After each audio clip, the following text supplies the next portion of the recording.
Assalomu alaykum aziz o'quvchim, mani kanalimga xush kelibsiz. Bugun men sizlarga suratdagi ko'ylakni modellashtirib, bichib, tikib ko'rsatib beraman. 58-razmerdagi asos andozani ustiga bir qavat klyonka qo'yib, nusxa ko'chirib olaman. Asos andoza qanaqa bo'lsa, xuddi shunaqa qilib nusxasini ko'chirib oldim. Bo'yin o'yindisini standart bo'yicha gorizontal 9, vertikal 15 cm qilib chizib oldim. Ostidagi andozani olsam, mana shunaqangi ko'rinishda bo'ladi. Ko'ylakni oldiga kaketkani chizish uchun mana bu bo'yin o'yindidan mana bu joygacha 6,5 cm ni o'lchadimda, lineykani qo'yib to'g'ri chiziq chizib oldim. Keyin uni o'lchadim. O'lchaganimda 32 cm bo'ldi. Uni 2 ga bo'lganimda 16 cm dan bo'ldi. Keyin to'g'ri o'rtasidan chizib 1,5 cm chiqazib, mana shunaqangi yoysimon chiziqni chizib oldim. Shunday qilib, ko'ylakni oldiga kaketkani chizig'ini chizib oldim. Chizib olgan kaketkamni mana shunaqa qilib kesib oldim. Keyin bu andozani matoga qo'ygan vaqtimda mana shu chiziqqa 1 cm, mana bu joyga 1 cm chok haqqiga qo'shib kesasiz. Shu narsa esingizdan chiqmasin. Endi bokovoydagi ko'krak votochkani yopaman. Ko'rib turganingizdek, bokovoydagi ko'krak votochkani yopib, mana bu kaketkani pastiga o'tkazdim. Keyin mana bu votochkani yopgan vaqtda mana bu joyi mana 1,5 cm ga bu tomonga qarab burilib qolgan. Shu narsani matoga qo'ygan vaqtda to'g'ri qilib qo'yasiz. Shunday qilib mana etagini tayyorlab oldim. Endi buni burma hisobini qo'shib modellashtiraman. Etekni orasini 4 cm dan qilib 7 ta bo'lakka bo'lib oldim. Mana bu chiziqlarning orasi 4 cm dan. Endi buni kesib, orasiga burma hisobni qo'shib olaman. Modellashtirib olgan etagimga burma hisobini qo'shish uchun menga mana shunaqangi to'rtburchak kerak bo'ladi. To'rtburchakning uzunligi 40 cm, eni 70 cm. Mana shu to'rtburchakni orasini 4 cm dan qilib, mana shunaqa 16 ta bo'lakka bo'lib oldim. Mana. Endi mana shu chizib olgan bel chizig'imga mana bu andozalarni joylashtirib chiqaman. Mana shunaqa qilib ko'ylakni etagini orasiga burma hisobini qo'shib modellashtirib oldim. Endi buni kesib olaman. Ko'rib turganingizdek, modellashtirib olgan etagimni kesib oldim. Asos andozaga modellashtirib olgan etagimni olib tashlasam, etekni ko'rinishi mana shunaqa bo'ladi.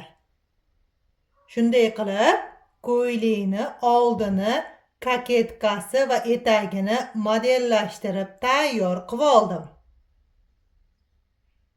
58-razmerdagi orqa asos andozani ustiga bir qavat klyonka qo'yib nusxa ko'chirib olaman. Andoza qanaqa bo'lsa, xuddi shunaqa qilib nusxa ko'chirib oldim. Ostidagi andozani olsam, mana shunaqangi ko'rinishda bo'ladi. Andozani orqasini zigibga, ya'ni buklovga qo'ydim. Keyin beliga bokovoyni yoniga 4 santimetr qo'shib ko'ylakni orqasini trapetsiya qilib oldim. Shunday qilib orqa andozani tayyorlab oldim.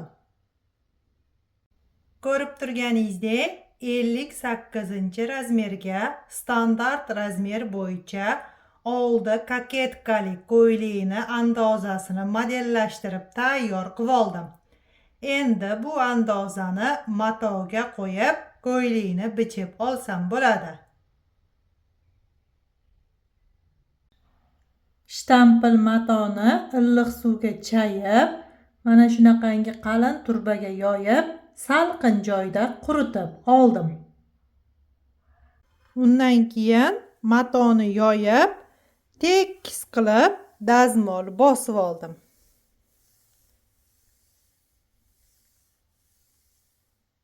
Ko'ylakni etagini bichish uchun shtampil matoni uzunligini 120 cm qilib kesib oldim. Undan keyin mana bu joydan 95 cm ni o'lchab, mana bu joygacha to'g'ri chiziq chizib oldim. Keyin mana shu chiziqqa modellashtirib olgan eteğini andozasini qo'yib oldim. Endi buni kesib olaman. Ko'rib turganingizdek, ko'ylakni oldi etagini bichib tayyorlab oldim.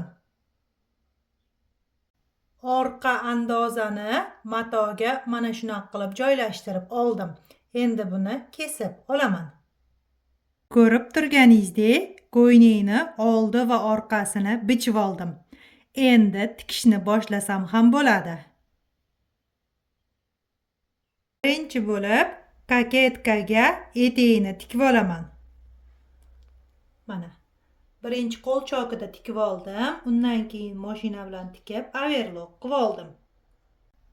Mana shunaqa qilib oldini tayyorlab olgandan keyin oldi va orqani bir-biriga qo'shib tikaman. Oldi va orqani bir-biriga qo'shib yelkasini tikib oldim. Endi bokovoyni tikaman. Oldi va orqani bir-biriga qo'shib bokovoyni tikib overlock qilib dazmol bosib oldim. Endi ko'ylakni bo'yniga kasabeka tikaman. Qizlar, sizlarga maslahatim juda muhim va ahamiyatli narsa. Shtampil, shifon va shunga o'xshagan yupqa matolardan kasabeka kesayotgan vaqtingizda matoni oq chit matoni ustiga qo'yib, keyin uголок lineykani qo'yib, mana shunaqa qilib kasabekani kesib olsangiz, kasabekangiz to'g'ri aniq chiqadi. Bu juda muhim narsa va ahamiyat berishingiz kerak bo'lgan narsa. Oq chit matoni ustida kesib olgan kasabekamni mana 2 buklab dazmol bosdim. Qaranglar, hamma joyi tekis chiqqan. Mato juda yumshoq, shuning uchun bu narsani qilish uchun, ya'ni tekis bo'lishi uchun обязательно oq chit matodan foydalanasiz. Undan keyin kasabekani 2 buklab qo'lchokida tikib oldim. Keyin yaxshilab dazmol bosdim. Dazmol bosganimda qaranglar mana. Eni bir xil. Mana ustma-ust qo'yilganda hamma joyi bir xil. Ko'rdinglar-a? Mana shunaqa qilib kasabekani tayyorlab oldim. Bo'yinga kasabeka tikishdan oldin mashinani chokini 5 ga qo'yib, mana shunaqa qilib tikib olaman. Undan keyin buni burmaga yig'aman. Undan keyin kasabekani qo'l chokida tikib chiqaman. Bo'yinga kasabekani qo'l chokida tikib oldim. Kasabekani tikishni chap yelkani mana bu chokidan boshlaysiz. Aylantirib tikib kelib, mana shu joyda to'xtatasiz. Keyin kasabekalarni mana shunaqa qilib bir-biriga qo'shib tikasiz. Keyin ochib, buklab ichiga bo'yinni solib dalishni tikasiz. Shunday qilib tikib olganingizdan keyin mashina bilan tikib chiqasiz. Qo'l chokida tikib olgan kassa bekangizni mashinaga o'ng tomonidan qilib qo'yib tikasiz. Chetidan 0,1 strochka bilan tikib chiqasiz. Undan keyin har 2-3 santimetrda lapkani ko'tarib tikasiz. Shunda kassa bekangiz aylanib ketmaydi. Kassa bekani bo'yinga tikib bo'lgandan keyin chevarni bo'yin yostig'iga ko'ylakni kiyg'azib, bo'yniga mana shunaqa qilib parli dazmolda urib dazmol bosib chiqaman.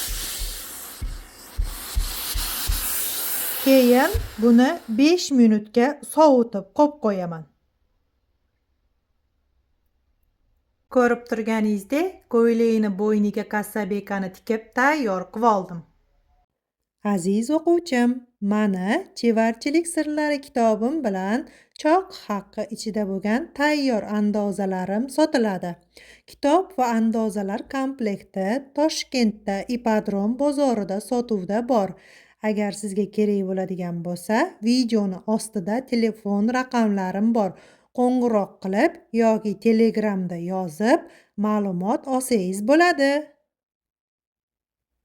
Yengni bokovoyni tikib, pastini pastelni shof qilib tikib oldim. Keyin dazmol bosib, akatiga mashinani chokini 5 ga qo'yib, 2 ta chok berib oldim. Shunday qilib, yenglarni gavdaga qo'ndirishga tayyor qilib oldim. Ko'ylakni gavdasini va yengini tikib tayyor qilib oldim. Endi yengni gavdaga qo'l chokida tikib olaman. Yengni birinchi qo'l chokida tikib oldim. Undan keyin o'ng tomonidan ag'darib, simmetrичный chiqdimi, chiqmadimi shunisini tekshirib oldim. Undan keyin mashina bilan tikib, overlock qilib qo'ydim. Ko'rib turganingizdek, ko'ylakni tikib bo'ldim. Darsim yoqqan bo'lsa, like bosib, kommentariy yozib ketinglar.